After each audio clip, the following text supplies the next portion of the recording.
want to give a warm welcome to Paul Batz this morning.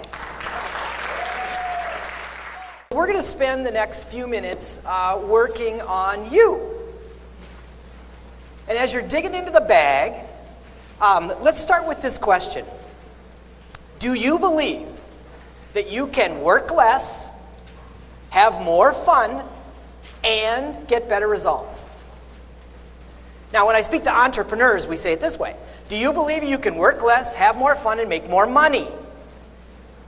Well, honestly, I do. And that's really what I've made the focus of my work.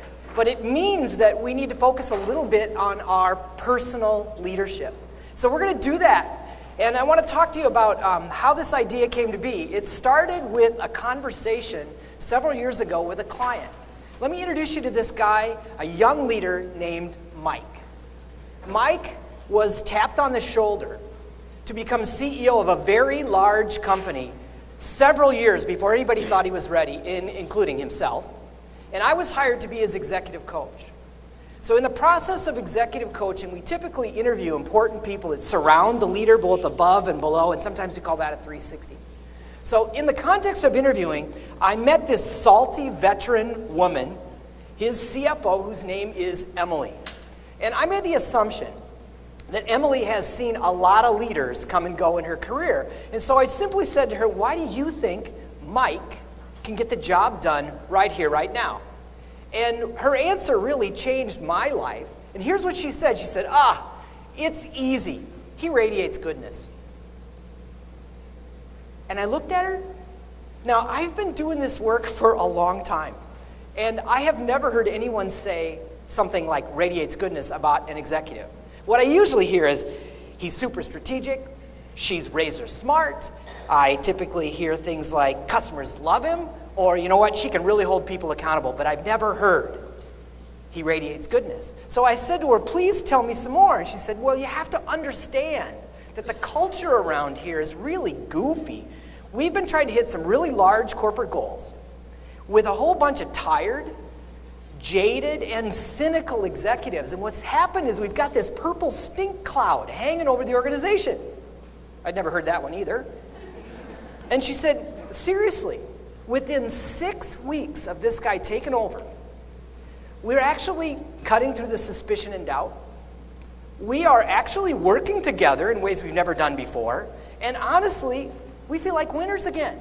This guy radiates goodness. I could not get that idea out of my head. And so over the last 5 or 6 years, we've been researching, I've been writing, speaking, and coaching on this concept of how to spread goodness in leadership. And so I came back to her and I asked her again in a more in-depth session. I said, please help me understand, what do you see when you see goodness in leadership? She said there are 4 very specific things. The first thing is that he consistently rewards excellence instead of playing favorites the way we used to do things and encouraging people to cut corners. The second thing, which I found was really fascinating, he lives generously. He actually decided for the first year while he was CEO to have lunch every day in the lunchroom with the employees, just asking, what's going on in your lives? What do you see in the business? The other thing he did I thought was super smart was he opened up the expense account to the managers so they could actually buy coffee for their employees again. Then she introduced me to this concept of spreading fairness, of actually promoting fairness in the workplace. And it was most critical in the fact that the coolest jobs in the organization that used to be held by sort of the good old boy network, he went out and found young people to be a part of that leadership team to take on those jobs. And he encouraged them to go out and encourage other people to criticize management. And finally, he spread positivity. Lord knows he inherited an organization that had lots of struggles and a lot of reasons he could have gone negative, but he didn't go negative. Instead, he sort of walked around whistling. So, rewarding excellence, living generously, promoting fairness, and spreading positivity. Those are the things that we write and coach about today. Now, Elizabeth mentioned this thing called the Good Leadership Breakfast. It's the biggest joy in my life. 4 years ago, we started this concept where we got people together to talk about goodness in leadership. We have sold out the last 8 meetings in a row. We're moving to another space, and it's because we've created an environment where leaders like you can talk about things like spreading goodness. But now let's look at this handout here, because I also want to talk about the concept of the 7 F's. A friend of mine, Tim Schmidt, we wrote this book called What Really Works 4.5 years ago. It's done really well, and it's all about this concept of how good leaders blend together the 7 F's to live with less stress and lead with less fear. And we think that's a huge part of the goodness component, and it comes from and highlights personal leadership. So if you take on the back of this sheet here and get your pen, I want to introduce you to the 7 F's and show you how the 7 F's wheel works. So the 7 F's work like this. It starts at the top. There are 7 F's in alphabetical order. Faith, family, that's the Dave Horsager scale. Finances, fitness, friends, fun, that's the Robin Getman scale, and future. And here's how it works. You see the number 1 in the middle? That means it couldn't be any worse. And number 10 on the top means it couldn't be any better. So now you're going to do your own 7 F's assessment. This is important to personal leadership. And as we start, let's start with the first F, faith. Now, I'm not asking you, are you religious? I'm not asking you who you worship or if you worship. What I am asking you to do is to reconcile right now with the satisfaction that you have with your spiritual life. And as you're making your assessment between 1 and 10, let me just tell you that I've had a lot of people say to me, we love the 7 F's wheel, but can you come to my organization and just talk about 6 F's? Because I don't think my organization can handle the faith conversation at work. Well, the answer is no.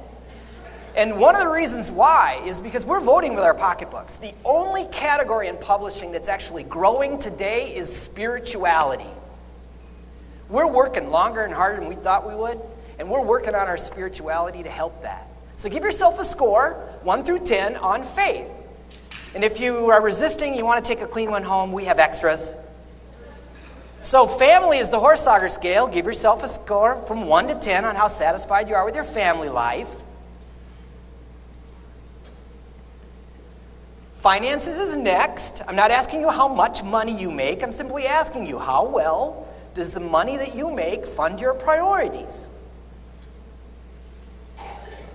The next F is fitness. Is there anybody in the room under 40? You don't have a clue. I just turned 50, and I have to think about my fitness very differently than I used to before. So be honest, give yourself a score, 1 to 10 on fitness. Friends are the people who share our joys and disappointments in our lives. We need friends, right? Give yourself a score, 1 through 10. Fun is the Robin Getman scale. Give yourself a score from 1 through 10. When we talk about fun, we talk about being playful and joyful. Those aren't words we hear much about in the workplace, right?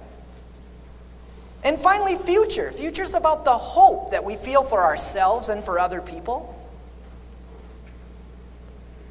So as you've done that, you've just completed a very powerful assessment that is alive and well in the day-to-day activities of some of the most powerful executives in the Twin Cities. They've heard this, they use this, but now you have to complete the exercise. Do the kindergarten thing and connect the dots. And as you connect the dots, you are creating a shape. Now, I don't have any scientific data to prove this, but I actually think the 7 F's wheel is a realistic way to think about a well-rounded leader. Will your wheel roll? I heard ka-chunk over here. We think that this picture in the front of your brain as you operate can make you a better leader. Let me simply close by saying that at Good Leadership Enterprises, we understand what it takes to create compelling keynotes. We understand what it takes to create inspiring workshops, create inspiring retreats, because we're in the event business. We have people like you who are looking for speakers to come and be at our breakfast and to be a part of the conferences that we do. And so we hope you consider us. We would be grateful for the opportunity, unless, of course, you don't really want to work less, have more fun, and get better results. So with that, I'm going to turn it back over to Holly because I know it's time for us to head to our break. Thank you very much.